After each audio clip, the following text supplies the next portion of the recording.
conversations today have all been centered around serverless, container management, microservices in that sense, and I'm not going to deviate far from that because this is the core of today's applications ecosystem in that sense.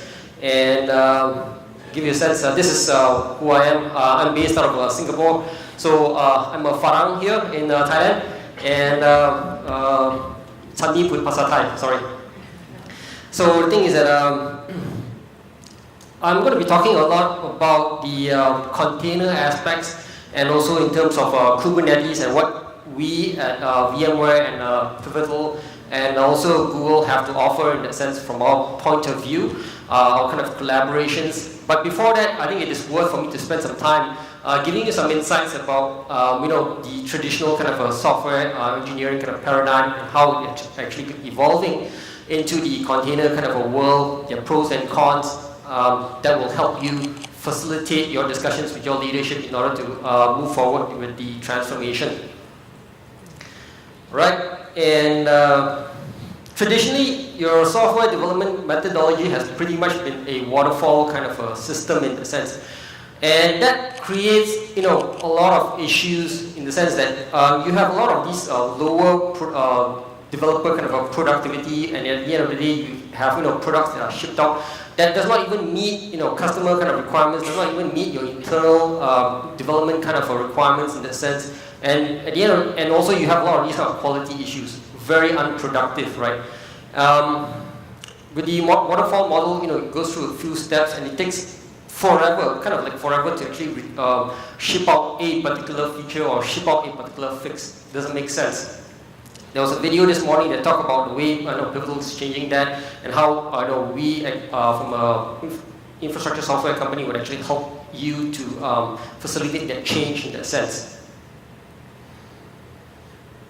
So a lot of the software paradigm that you have today, or a lot of enterprises today, typically run on a SOA-based model in the sense, as in service-oriented architecture. So in the sense, you have the enterprise service bus that forms the very backbone of your services that are being exposed for consumption by the other applications within the ecosystem. And the thing is that over time, this becomes a little more difficult in terms of having the flexibility and the lightweightedness to match the robust business requirements that people have today, especially with the whole digital transformation that is taking place within the market today. And the thing is that with the universal discovery definition interface, in the sense that forms the basis of SOA or your SOAP definitions, in that sense, it becomes very inflexible, because at the end of the day, SOA, or in terms of the implementation wise, it's all based on SOAP and it's XML. So it's a lot more heavyweight in terms of the parsing. So people discovered that, hey, there's something called cloud native application in a sense, and there's 4 tenets to the cloud native application paradigm. Number one is your DevOps. It's the way people work in a sense. It's a paradigm, it's a culture, it's not a tool, right? Second thing is your CI/CD, your continuous integration, and your deployment. How do we make that? How do we make the entire deployment of your applications a lot more robust, a lot more seamless in that sense when it goes into production or when it goes into any kind of integration testing in that sense. Microservices. There's a lot of discussions this morning. There was a lot of talk by Matt Stein this morning, and containers. So given that containers are, they have a lot to do with microservices, I'm going to spend some time a little bit just to reiterate that. So essentially it's a architectural pattern, and the thing is that it intends to decompose your monolith or your complex application ecosystem right now into smaller bits of pieces, smaller bits of reusable components. It's not just reusable code base, but reusable components into your next product release, in the sense that can be reused not just within your team, but also within teams within your organization, and can be shared in that sense. And the thing is that with microservices, right, if I may just step back a bit, you can have your own independent kind of a testing, independent kind of a deployment, and there's something called the polyglotted programming stack, in the sense that every one of these components can have their own databases, can have their own apps server in that sense. And this gives a lot of freedom, a lot of empowerment, and these components will be communicating through some interfaces, which is the RESTful API. It's a lot more lightweight in that sense compared to a SOAP-based kind of a, interaction that is based out of SOA in that aspect.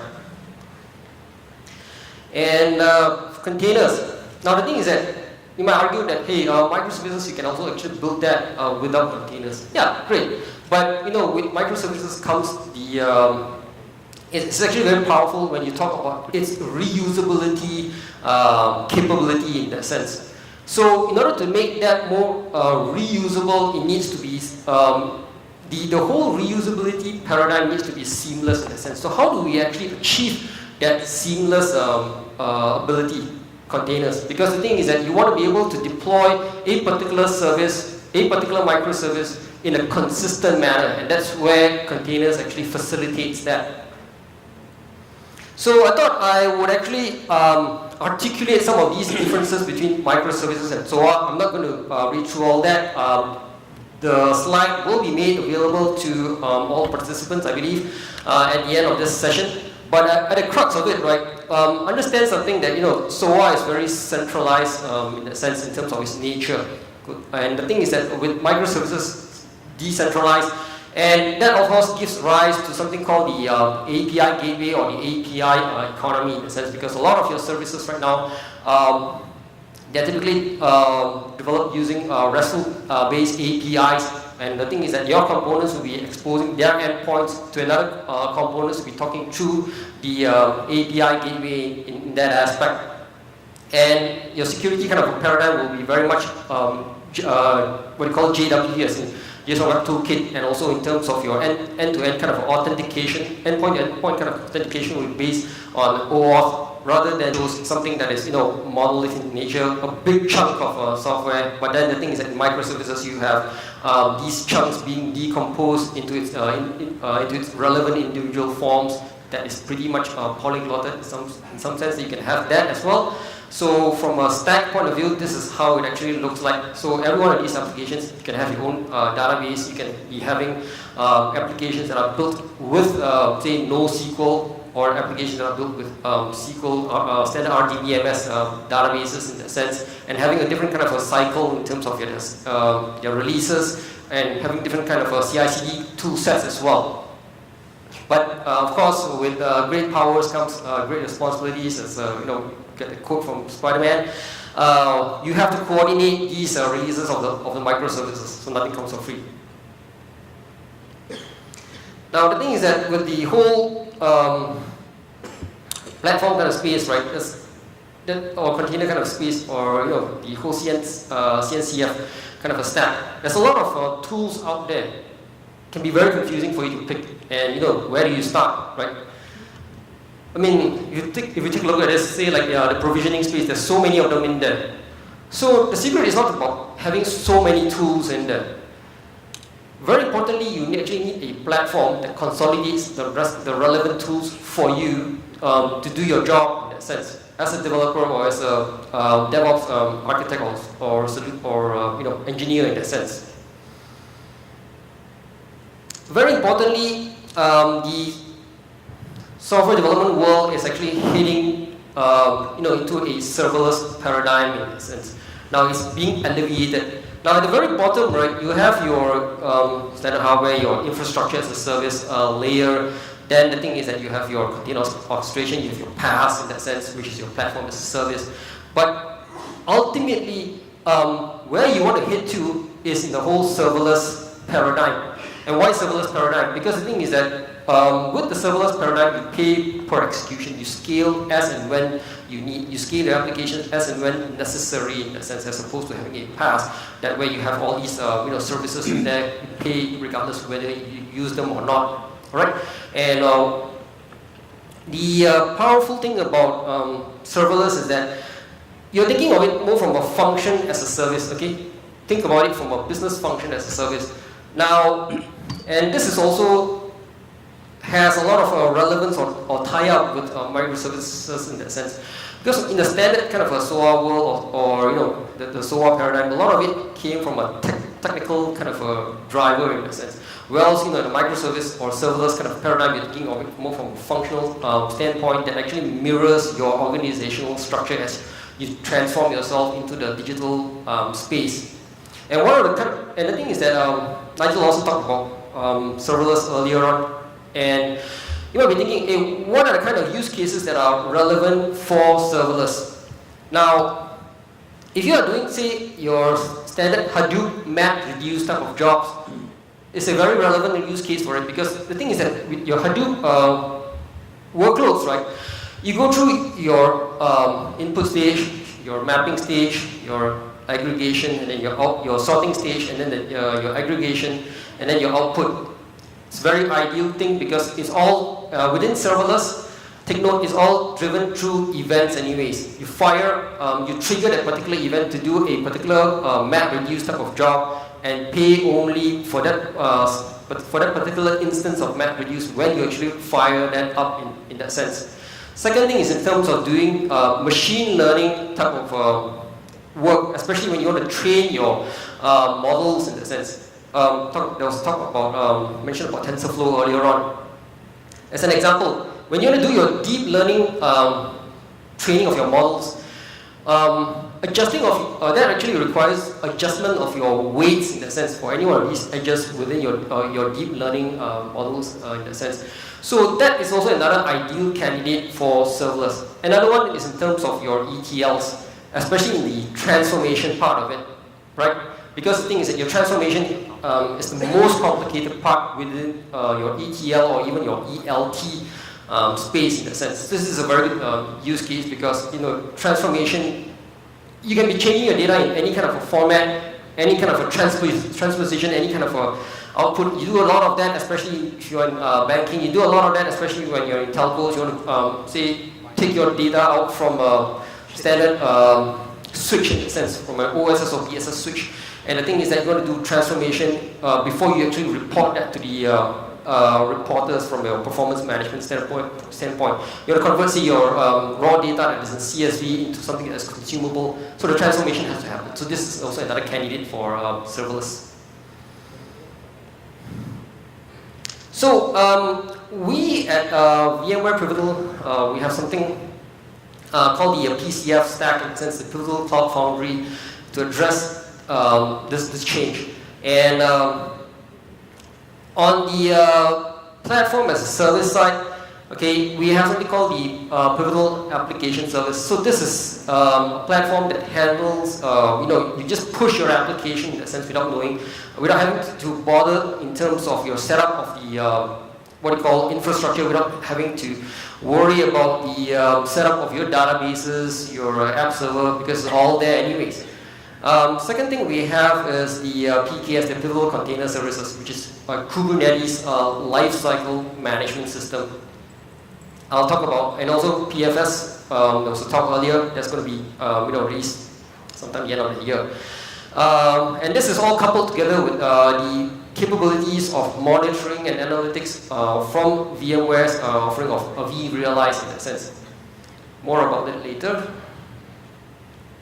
So within the Pivotal Application Services, right, this is a PaaS. Remember, this is a PaaS in a sense. So with that, as a developer, you want to be focusing a lot in terms of developing applications in a sense, developing the logic of your applications rather than wasting a lot of your time setting up your databases, configuring your network, routers, configuring your environment variables, which takes up a lot of your time, and that, distracts you from your day-to-day job as a developer, right? So with the Pivotal Application Service, what you do is develop your application on whichever of your favorite IDEs. It can be Eclipse, or it can even be IntelliJ in that sense. And there is a plugin actually that you can actually import into your IDE. The moment you're done with your code, right, what you can do is push that into your platform application as a service in that sense, through this simple command called cf push. That's it, just cf push, and your application is already on a PaaS. And the thing is that when it's already on a PaaS, just do your provisioning of the necessary services that you need. For example, you need, say, MySQL, or you need Postgres, or you need, say, Redis, or you may even need, say, Kafka for that matter. Okay. Now, with containers, the thing is that in the past, right, a lot of the applications, the moment they've been completed in terms of their development by the apps development team internally, they get tossed over to the deployment team. Okay, it can be your IT operators and things like that.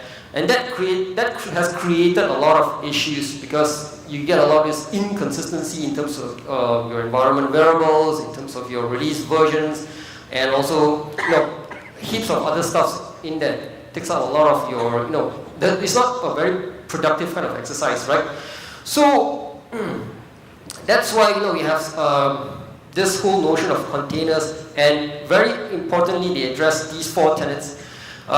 Consistency, repeatability, lightweightedness, and portability, in the sense that the same kind of container that you port into any kind of environment that you have, that will be the same as when you actually port it into a different kind of environment.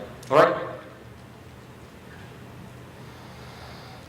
So as an example, this is how the process of building a container would actually look like, or running that, and you have your Docker file. Now the thing is that your Docker file is actually like your scaffolder, your scaffolder in terms of defining, say, your operating system dependency, and also in terms of running your application, the kind of commands that you need in that sense, all right? The kind of ports that you want to expose to, and all the other dependencies in order to actually run that particular application. So once you're done with that, do a build, do a Docker build, do a Docker push into the container registry. It can be Docker Hub, just giving you what do you call a common kind of framework here. Okay, it can be Docker Hub in that sense. We at VMware, we have something called Harbor, which is actually Docker on-prem.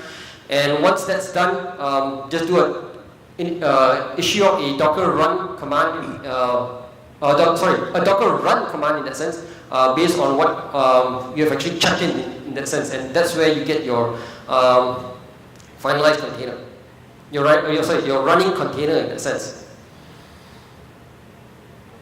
Now I think it's also worth for me contrasting the VM and also containers in that sense. Now the thing is that when VMs were created about 20 years ago, they were like the best thing since sliced bread, because it actually abstracts the hardware aspects, the physical infrastructure away from the developers, and also in terms of when you want to set up your what you call infrastructure for a new development team in that sense, right? So it takes the operating system layer and its dependencies into a particular VM, a particular bundle where you actually install your new applications, do your work in there in terms of your development, all within the particular VM.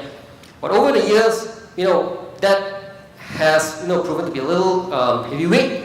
But the thing is that there's also an advantage that the thing is that with VMs it's a lot more secure. Okay, it guarantees a lot more isolation in that sense.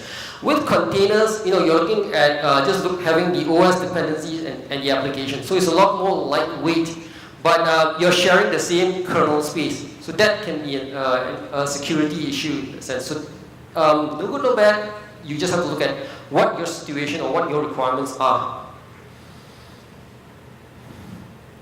Now with the world of containers today, can you imagine say companies like Google or Netflix deploying like thousands of containers in a day? You need a particular pattern to actually govern that. Now, why are design patterns so crucial? Because you want to ensure reusable components, or in this context, you want to ensure reusable containers in that sense. You want to ensure a particular framework is being adhered to if you have multiple instances of containers. So I mentioned here there are top 3 container patterns. I'm just going to, out of interest of time, I'm just going to talk about one. The other 2 are included at the back of my slide. So with the very important one is sidecar pattern, because this is something to do with service mesh today that is so important, especially the Istio framework.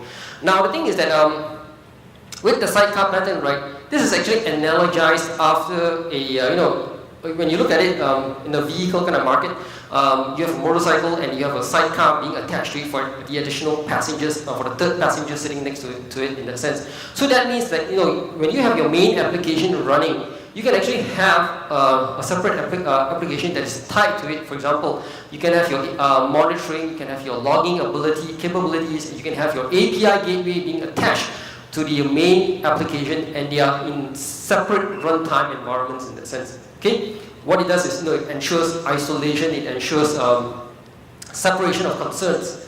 We heard a lot about separation of concerns this morning as well. Now with this whole containers, right? When you actually execute the containers itself, you're not just going to be having, say, if you're from a big enterprise, like say Krung Thai Bank or things like that, you're going to be having a lot of containers because they represent a particular component within your application ecosystem. You're going to be having a lot of containers, and in the past, people have just been running, say, Docker run container 1, container 2, container 3.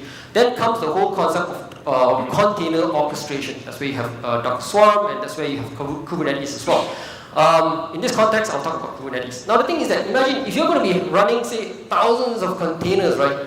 It does not make sense for you to be issuing, Docker run for every one of these containers. You need a way to orchestrate it. You need a way to manage that in a sense. So that's where Kubernetes comes in, because it talks about orchestrating all of these things under one tool set. So at the highest level, this is how Kubernetes looks like. So out of respect for time, I just have to explain something at a higher level. So you have your YAML configuration files in there that defines your pods, your replicas, your replica sets for Kubernetes in a sense, right? And the thing is that within the cluster service, it actually talks through your the API between your YAML definitions and your cluster service. That at the back, and the thing is that actually gets translated into the what you call the job distribution or the orchestration at the back, which is within your nodes in the sense. Now the thing is that the nodes are actually hosting several pods, and very importantly is that the pods are actually the atomic unit of the Kubernetes in a sense. So to address this whole complexity of orchestration, container orchestration, we needed, we at Pivotal, VMware, and Google thought that it'd be ideal to actually have a Kubernetes lifecycle management system in that sense. Hence, we have jointly developed something called the Pivotal Container Service. So it is actually not just a cluster management system, but also a cluster lifecycle management system. Okay, that does a lot of the day 2, day 3 related kind of a job. Architecturally, this is how it looks like. So essentially, we have, at the heart of it, we have something called BOSH, which is actually a release engineering toolkit that was originally developed for releasing what we call components related to Cloud Foundry. Does a lot of VM resurrection and also scaling of these VMs, scaling of containers as well. It has its roots with Google as well. Now the thing is that for network segmentation, there's something called the VMware NSXT that does the micro segmentation, and can actually sit on vSphere. But the thing is that you can also run it on GCP. Now, so how does this whole thing work? At a high level, you as a developer just do your stuff, code, check it into GitHub, GitLab for that matter. Containerize your applications, and the thing is that you can Dockerize it, or you can use whatever other containers that you have.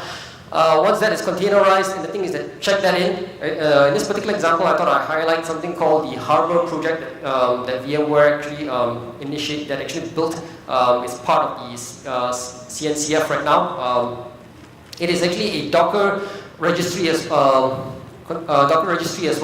but on-prem in that sense. You can actually have your Docker Hub as well for other examples' sake. And once you're done with that, run the kubectl apply your YAML file, and that distributes your jobs for orchestration purposes within the Pivotal Container Services in that sense. Now, from a stack point of view, this is how it actually looks like. So in terms of the deployment, it goes through the API, which is actually just the thing is that very importantly to understand is that the pivotal container services are actually a command line interface product. All right.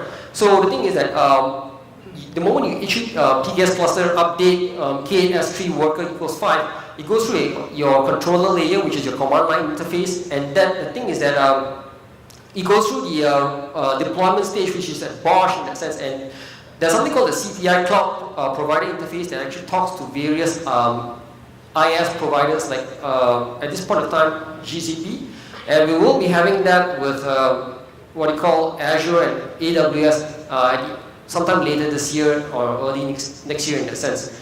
So, and hence it actually distributes these various jobs to the very to the nodes at the back end that does the whole orchestration task in that sense. Now I talked about the pivotal application services earlier on, but the thing is that I can actually have the pivotal application services and the pivotal container services working together side by side as well. Now, thing is that with the container services, it's pretty good for this whole lift and shift kind of a method in terms of moving your application into a Kubernetes-based runtime in that sense. Whereas, you know, for a pivotal application services, it's shall I say, you know, in terms of its base, it's actually built on Cloud Foundry, and so it's a very opinionated kind of a framework, very good in terms of adhering to the 12-factor app paradigm. I'll contrast this later. And the thing is that, you know, not every monolith application that you have can be easily, you know, decomposed in order to fit into the whole 12-factor app paradigm these days, right? So, you know, what normally happens is that people tend to strangulate in that sense. There was this concept of strangulation that was highlighted. That was actually you know, discussed earlier this afternoon by Kenny Pastani, in the sense that, you know, you have a very spaghettized kind of a monolith application that is difficult in order to find its dependencies and in order to work on its way in terms of decomposition into a microservice. What you need to do is build a new greenfield service that actually talks to your backend that is monolith in terms of its nature, and you go through a particular API gateway or an adapter in order to talk to your complex monolith application at the backend. So that's achieved through the Open Service Broker API. So in terms of the contrast, again, no good, no bad, look at your situation. With the past, like I mentioned earlier, you know, developers actually focus on your code, on building your codes in that sense. Don't worry about the whole, you know, installation of your databases, your app services, your caching in that aspect. Provision them through the whole pass. And this is actually very suited for 12-factor app kind of a paradigm, right? So, whereas in the Kubernetes type of a programming paradigm, you are still required to do that in a container format, right? Whole thing here is all about containers. But the thing is that you know, you don't have to be adhering to the whole 12-factor app. Once you are containerized, the Kubernetes the pivotal Kubernetes services essentially provides you a Kubernetes runtime that you can just run your containers on top of it, and hence be able to achieve that whole you know, strangulation kind of a process as well by talking to your backend application, your monolith backend application through some API gateways or through some adapters in that aspect. You can also be, you know, talking to your new greenfield projects that are very ideally built on top of the PaaS. Now, PaaS is very ideal, especially if you're talking about an opinionated kind of a framework. If you want to go on a greenfield type of project where you want to instill the whole 12-factor app kind of a discipline within your development community, the PaaS is actually a very good kind of a framework to achieve that.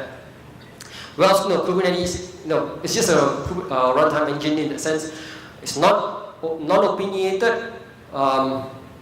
And the nice thing is that you don't have to, you don't need to know about the internals of the application because it is not adhering to any kind of a 12-factor paradigm. So again, no good or bad, you have to determine your situation. Now, to aid your decision, right, whether it's a PaaS or what you call container as a service kind of a candidate for your applications, thought I've built this particular flowchart diagram in order to aid your decision in that sense. So I don't think I want to read this out, but I think this is all going to be distributed to you. And this is my final slide. So the thing is that at VMware and Pivotal, right, I spoke about the whole Pivotal application services earlier on and Pivotal container service in that sense. PFS is going to be coming out this year. The other difference is also this. With the Pivotal application service or the PaaS, there is no need for you as a developer to be building that container because it's already on a particular platform. You do the deployment of your application through CF push into the PaaS, but then it gets containerized at the back end for you. You don't need to do the whole containerization exercise on your own. Whereas with the PKS, in that sense, you need to build the whole containers yourself, but you get the flexibility without having to adhere to the 12-factor app, right? And for any kind of monitoring, any kind of analytics in terms of your cluster performance, yeah, there's something called the vRealize that actually does that very well, and it also incorporates or integrates that with the Wavefront SaaS product that we just acquired late last year. That provides a lot of SaaS-based analytics for your Kubernetes clusters and also for your application performance in that aspect. So I think that's pretty much it. If not, if there are no questions, I have exactly a minute left. But if there are no questions, I'll wrap it up. Otherwise, I'll hang around. Any questions or any comments from anybody?